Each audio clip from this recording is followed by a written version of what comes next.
तो आइए आज एक नए सेशन की शुरुआत करते हैं। जैसे कि आप थंबनेल में देख चुके होंगे कक्षा 9th का गणित है, अभ्यास 1.1 गणित। ठीक है, और एनसीईआरटी की बुक है ये, जिसे हम आज शुरुआत करने जा रहे हैं और अच्छे से पढ़ते हुए चलेंगे। और पिछली वीडियो में आपने देखा होगा कि कक्षा 7 और कक्षा 8 का गणित भी रेगुलर आपका चल रहा है। कृपया अपनी नोटबुक में नोट करते चलें और अच्छे से पढ़ते चलें। और अब ज़्यादा से ज़्यादा वीडियो को शेयर करें अपने दोस्तों को, जिससे उनकी पढ़ाई आसानी से हो सके। तो आइए सेशन की शुरुआत करते हैं। जैसे कि अभ्यास देख रहे हैं आप, 1.1 है और उसका पहला सवाल है, क्या शून्य एक परिमेय संख्या है? क्या आप P बटे Q के रूप में लिख सकते हैं, जहां P और Q पूर्णांक है और Q बराबर नहीं है 0 के। ठीक है, तो इसमें क्या देखेंगे, हम हल करेंगे इसे। हल में लिखेंगे, P बटे Q में लिखना है जैसे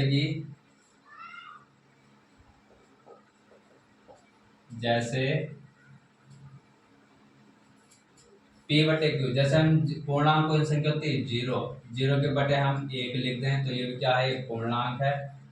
फिर 0 के बटे कोमा 0 के बटे 2 लिख दें, ये भी एक पूर्णांक है। और 0 के बटे 3 लिख दें, ये भी क्या है, एक पूर्णांक संख्या है। तो कह सकते हैं कि इसे हम लिख सकते P बटे Q के रूप में लिख सकते हैं। तो लिखेंगे इसे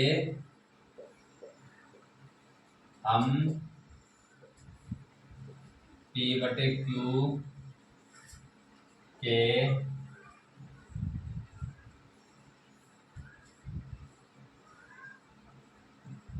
रूप में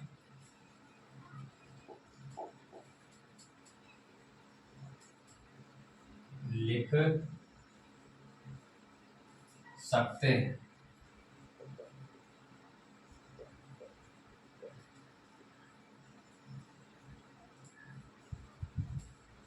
ठीक है,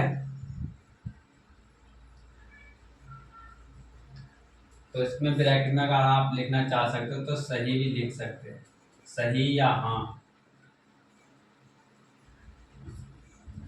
इतना सा सवाल था ये। ऐसे ही सॉल्यूशन करते हुए चलेंगे और अपनी नोटबुक में नोट करते हुए चलेंगे। ठीक है, सवाल नंबर दूसरे पर चलते हैं। तो आइए दूसरे सवाल से स्टार्ट करते हैं। जैसे कि आप देखें, 3 और 4 के बीच में 6 परिमेय संख्या ज्ञात कीजिए। परिमेय संख्या ज्ञात करनी है तो हल करके लिखेंगे। ठीक है, अगर हम 3 और 4 के बीच निकालने की कोशिश करें तो 3 और 4 के बीच जो संख्या निकलेंगी, अगर इस तरीके से निकालेंगे तो पॉइंटों से बाहर निकलेंगी, और 3 और 4 के बीच निकाल लेंगे तो पॉइंटों में निकलेंगी। तो हम पॉइंटों में ना निकाल करके 10 से ऊपर और 10 से नीचे गुणा करके ऐसे ही निकाल लेंगे आगे तक। ठीक है, जैसे हम इसके नीचे 1 मान लेंगे अपनी तरफ से, 3/1 गुणा 10 गुणा 10, इतना काम हमें इसमें जोड़ना है। ठीक है, तो जोड़ेंगे आगे को, इनकी गुणा करेंगे, 10 या 30 बटे 10 की, और 1 की गुणा करेंगे 10 का ना 10। तो 30 अगली कौन सी गुणा कोमा लगा कर लिखते रहेंगे। 30 अगली कौन सी संख्या आएगी, 31। 6 निकाली ना मैं, 31 बटे 10 कोमा 32 बटे 10 कोमा 33 बटे 10 कोमा और 34 बटे 10 कोमा, ऐसे लिखते हुए चलेंगे।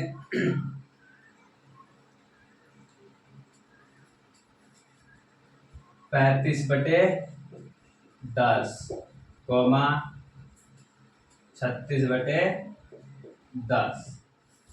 ठीक है, 6 निकालनी तो हमें कितनी होगी, इसे छोड़ देंगे और इन्हें गिनेंगे, 6 होगी। तो अब हमें अगली कौन सी निकालनी, 10 की 10 4 से 10 की गुणा करें, 4 दही 40/10। तो 10 तक की 40 तक निकालनी तो हम बस 6 निकालनी तो यहाँ गुणा में लिख देंगे बस कॉमा लगा के 40/10। ठीक है, हमें केवल 6 निकालनी, हमें जरूरी नहीं कि इसमें जितनी बीच मारी के उतनी ही निकाल लेंगे, हमें केवल 6 ही बतानी है। इसे छोड़ देंगे क्योंकि 3 से आगे बतानी है ना, 3 से बोला 3 और 4 के बीच में 6 परिमेय संख्याएं ज्ञात कीजिए।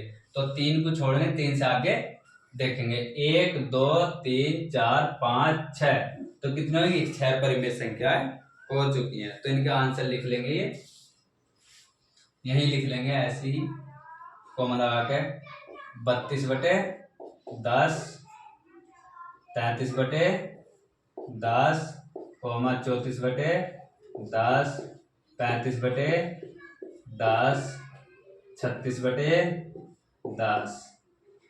यही क्या है आपके आंसर। कितनी संख्याएं होगी, सॉरी एक और 31/10। यही आपकी क्या है, 3 और 4 के बीच में परिमेय संख्या है, मतलब 3 यहाँ और 4 यहाँ। ठीक है, उतारेंगे इसे।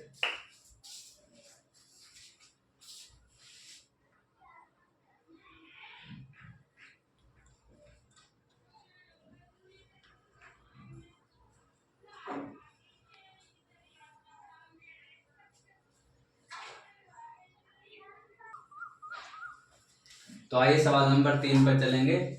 3 में कह रहा है 3/5 और 4/5 के बीच 5 परिमेय संख्याएं ज्ञात कीजिए। उसी तरह करना है, बस इसमें क्या दिया है, 5 दिया है। तो हल में लिखेंगे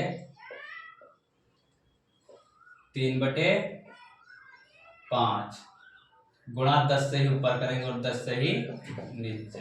ठीक है, तो हमें 40 तक बतानी है, ऐसे इसमें करेंगे 4/5 गुणा 10 से ही ऊपर करेंगे और 10 से ही नीचे। पहले ही तरह करना, बस देखेंगे 30/50, 30 अगली क्या आ गई, 31/50, 32/50 और 33/50। ठीक है, 5 बतानी है ना, कितनी हुई, 1 2 3 और 34/50 और 35/50। ठीक है, कितनी बतानी है, 30/50, 31/50, 32/50, 33/50 और 34/50, 35/50। अगली क्या आ गई, 40 के बीच में, तो इस आगे लिख दें बस 40/50। ठीक है, कितनी होगी, बीच में बतानी, इसके और इसके बीच में बतानी आप, कितनी होगी, 1 2 3 4 5। यही क्या है आपके आंसर। इसे रफ कर दो, लिख दो आंसर इनके, कितना, 31/50 comma 32/50 comma 33/50 comma 34/50 comma 35/50 comma. यही क्या आपके आंसर। ठीक है, इसी तरह से अगले सवाल पर पढ़ेंगे। सवाल नंबर 4 पर चलेंगे।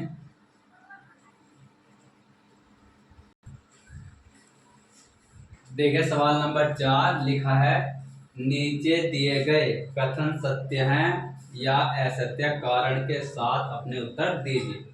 कारण के साथ बतानी है, अपने उत्तर देने हैं। ठीक है, जैसे पहला सवाल देख रहे हैं आप, प्रत्येक प्राकृत संख्या एक पूर्ण संख्या होती है। प्राकृत कौन सी संख्या होती, प्राकृतिक संख्या होती, जैसे प्राकृत संख्या 1, 2, 3, 4, 5। ये क्या है, एक प्राकृतिक संख्या है। पूर्ण और बताएं तो पूर्ण के आगे 0 लगा देंगे, 0,1, 2, 3, 4 और 5। तो ये कैसा हो गया? सत्य हो गया। इसके आगे लिख लेंगे या यहाँ लिख लेंगे, सत्य लिख लेंगे, सत्य। ठीक है, क्या लिख लेंगे? सत्य लिख लेंगे।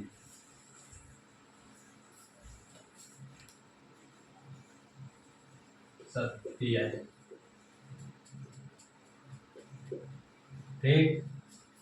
अब ऐसे ही दूसरा है, दूसरा सवाल देखेंगे ये वाला। प्रत्येक पूर्णांक एक पूर्ण संख्या होती है। प्रत्येक पूर्णांक एक पूर्ण संख्या होती है। जब प्रत्येक पूर्णांक संख्या पूर्ण संख्या होती है भाई,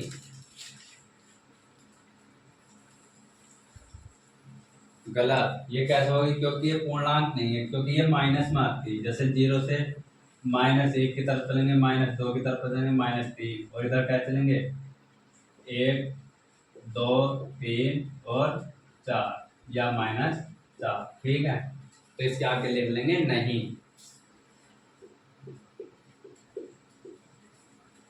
बात समझ में आ रही है आपको या नहीं? ठीक है, ऐसे ही तीसरा सवाल देखेंगे। प्रत्येक परिमेय संख्या एक पूर्ण संख्या होती है। प्रत्येक संख्या पूर्ण संख्या होती है। प्रत्येक परिमेय संख्या एक पूर्ण संख्या होती है। गलत, पूर्ण संख्या नहीं होती, क्योंकि ये बटे में आती। 4/5 या आगे ले लो 5/6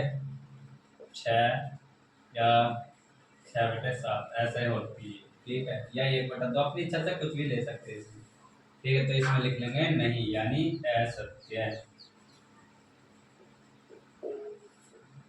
ठीक है, और आपका यहीं पर चैप्टर समाप्त होता है। इसी के आधार पर अगले वीडियो में आप सीखेंगे 1.2। वीडियो आपको अच्छा लगा हो तो कमेंट कीजिएगा, और ज़्यादा से ज़्यादा अपने दोस्तों को शेयर कीजिएगा और लाइक कीजिएगा। ठीक है जी, और दिन प्रतिदिन अपनी स्टडी को जारी रखेंगे। Thank you.